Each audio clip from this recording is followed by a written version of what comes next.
There's something incredible about the prospect of starting over. Not because you're unhappy with who you are, or because each step that brought you here wasn't perfect in its own unique way, but because somewhere deep down, we can feel the infinite. We know that when it comes to what's possible, we are a flicker of light in a galaxy of stars, waiting to take shape, find our way, to shine out across the very elements from which we came.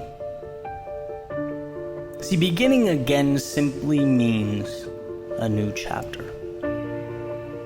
It means the next adventure. It's places you've never gone, people you've never met.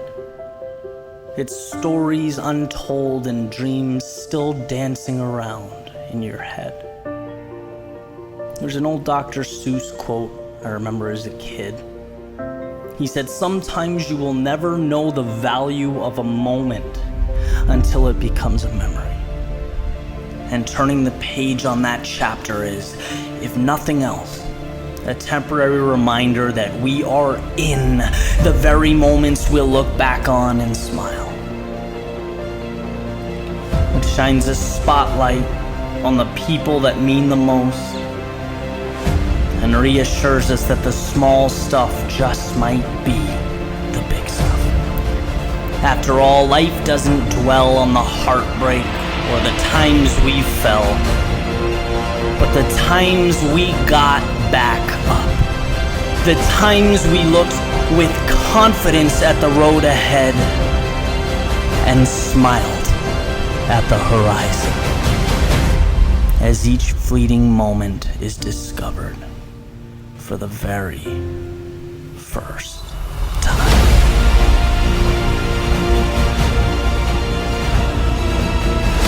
So here's to breathing in that ocean breeze, laughing until your stomach hurts. Here's to dreaming like there are no rules and living like there's no tomorrow. To creating your masterpiece, one word, one note, one brush stroke at a time. To dancing when the music isn't playing and sharing your song when it is. Here's to seeing the beauty when most walk right by it. Being light in darkness and a voice in silence. Here's to living life on your terms, paving your own path and writing your own story. The one where the hero doesn't stop until the princess is saved and the castle is taken. The one where reality is a reflection of imagination. Because if you do these things, when you look back years from now, you'll have a lot to say. But I promise you, I wish won't be one of them. Not because of what you were given, but because of what you chose to see.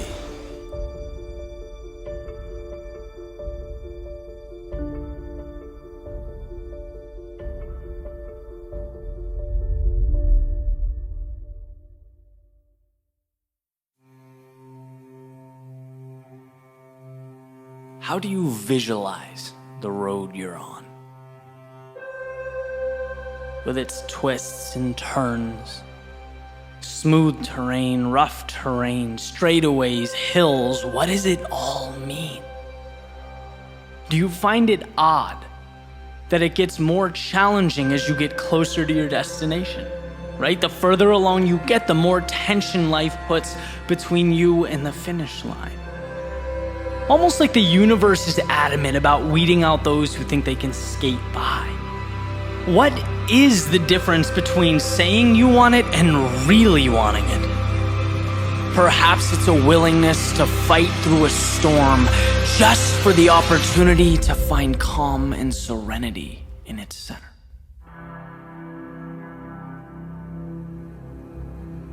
This morning, as the sun was coming up, I went for a run. A nice 5-mile run down the coast, and the way I planned it out was simple, right? 2.5 or halfway up in soft sand, and then I'd stop and I'd turn around and I'd run 2.5 back, but on the harder surface, right? Easier to handle, almost like a reward for pushing myself on the way up, right? And things were going perfectly. I made the 2.5 mile run up, and when it came to stop and turn around, I realized what should have been obvious from the beginning was high tide, which means I didn't get that hard surface to run back on. Instead, not only was it softer than the way up, but I was running on a slope. And that just threw my mind for a loop, right? I'm embarrassed to admit I was actually angry about it. I pushed myself hard going up and wanted that breather. Almost felt like life pushed the finish line back 2.5 miles. And trust me, as I'm writing this, it seems ridiculous to talk about, but in the moment, just irrationally annoyed. That was the carrot that had been chasing the whole time. So I begrudgingly, moved forward, kind of trying to figure out what to do, and ultimately just continued forward. And the emotion subsided, and as usually happens, you pull yourself out of the weeds a little bit. The big picture tells a different story. Different story means different perspective. And that's what I came across, right? This idea or this question, well, why do we expect life to be flat ground? Why was that my assumption to begin with? The easy to navigate path. Why is that the standard? And the more I thought about it, right, the more I wondered if that's the very reason why we underperform. It's the little spark that ultimately lights this wildfire of regret. Because when convenience is the standard, everything else becomes unfair. Everything else is a burden.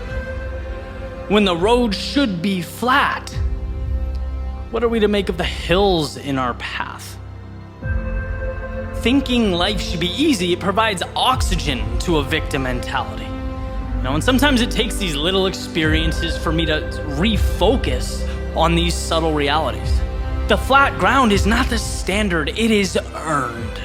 It's a gift. It should be cherished and appreciated because guess what? Life wasn't easy. It isn't easy, and it never will be. But I believe the differentiator is knowing that, right? So I kept running on the slope, feet sinking into the sand. I got my teeth kicked in just a little bit longer, and life didn't end. In fact, I think the mental aspect was tougher than the physical. We're only talking 5 miles here, but when the standard changes, so does the performance. It's about just moving forward. And like poetry, with about 3/4 of a mile left, right, the beach widened. It leveled out, the ground became harder, each step became easier, and yeah, I was running. But in my head, it felt like I was lying on a bed of feathers. Because when you prepare to face life's demons, when you're ready for battle, when you anticipate you'll have to give everything, any adversary that falls short of that feels like wind behind your back. We can endure anything. The question is whether or not we put ourselves in position to. Mistakes, they don't define us. Heartbreak, it doesn't kill us. And criticism, it doesn't shape us. But I'll tell you what, the fear that they do stops a lot of people from becoming who they're capable of becoming. Panicking at the slightest sign of discomfort, moving away from anything but the convenient, when in reality, inconveniences are the path. As Ryan Holiday famously put it, the obstacle is the way. See, satisfaction, it doesn't even exist without a will to overcome. What meaning does a finish line have without miles of self-doubt and questions and fear and dragons being slayed while you prove to yourself over and over again that you know what? I am more. And I can be more. And the crazy thing is that there's not even a stopping point here. This rocket will propel as high into the ether as you choose to take it.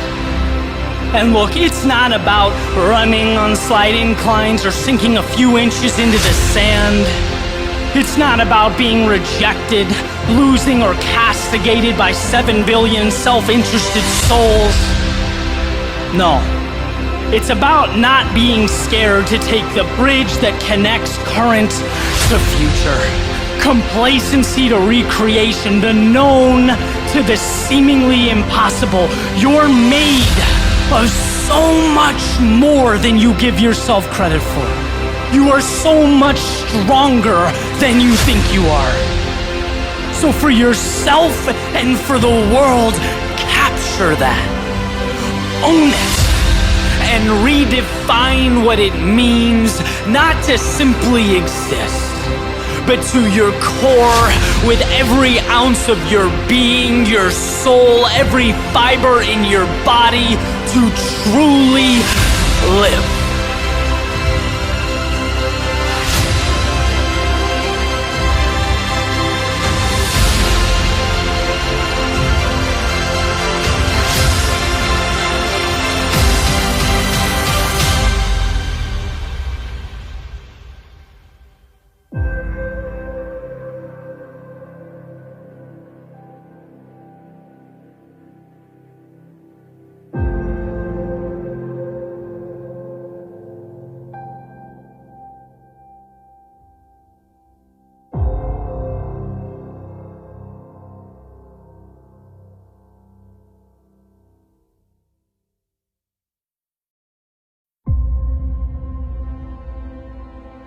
Life is built by quiet believers.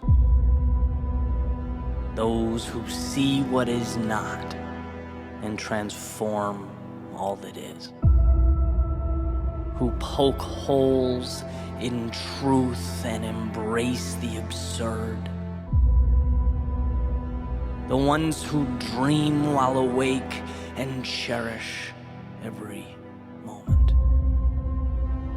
See, for the quiet believers, it's not about talking. There's nothing to really talk about. Words are just noise. It's footsteps that inspire. It is the journey that tells the story. And what quiet believers understand is the subtle line that separates truth and perception. They get that dancing to a beat means sometimes you dance alone. And as Nietzsche points out, sometimes they're even thought to be crazy by those who can't hear the music. In this life, no one comes up, places a hand on your shoulder, and pronounces that your future is great. No one looks you in the eyes and says they can see the life you'll build, money you'll make, or shape you'll be in. No, that doesn't happen until the next life, the one you've yet to create. So patience. Patience, quiet believer. The abstract is just as real as the hand in front of your face, just with a little more road to travel. The sun is as real at night as it is when it rises. Things are simply not always what they seem. The impossible, the unimaginable, they're stories that need to be transcribed from one's mind to the paper in front of them. They need a delivery mechanism, and quiet believers, they quietly scream with a megaphone so loud the world can't help but listen, because ready or not, it will be shaped and reshaped again. Every moment is a new beginning. They are the wizards that flew around in a young author's head before she courageously shared the magic. The feeling of that game-winning shot making its way through the basket after school in a North Carolina driveway. An entrepreneur starting a bookstore in his garage, but seeing not books, but accessibility, time, a better way. See, the truth about life is some create it and some merely react to it. And well, you hold the pen. So dream away, quiet believer. Because you have a world to construct, mountains to climb, oceans to cross, and stories to tell. Quiet believer, today is yours. And those changes, they'll propel you. The naysayers will inspire you. The stars, they will guide you. Shining bright as a reminder that you are made of the very elements lighting your path. You are an architect. Not talking or explaining or promising, but simply showing, leading, earning respect from yourself, attention from the masses, and a place in history. Because quiet believer, looking back, if you found the courage to change even one thing, every second will have been worth the fight.